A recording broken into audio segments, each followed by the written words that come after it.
Hello, in this video I'm gonna show you how to change the filter on your ECOVACS X1 Turbo. To do it, first you need to open this lid, which is attached with a magnet, so it's pretty easy to take it off.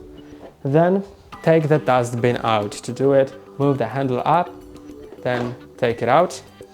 And now to exchange the filter, you have this little notch right here. You can open it. Here's the filter. You can take it out, then put it back in. And now put the whole dustbin in with the handle up, then close it, and you can put the lid back on.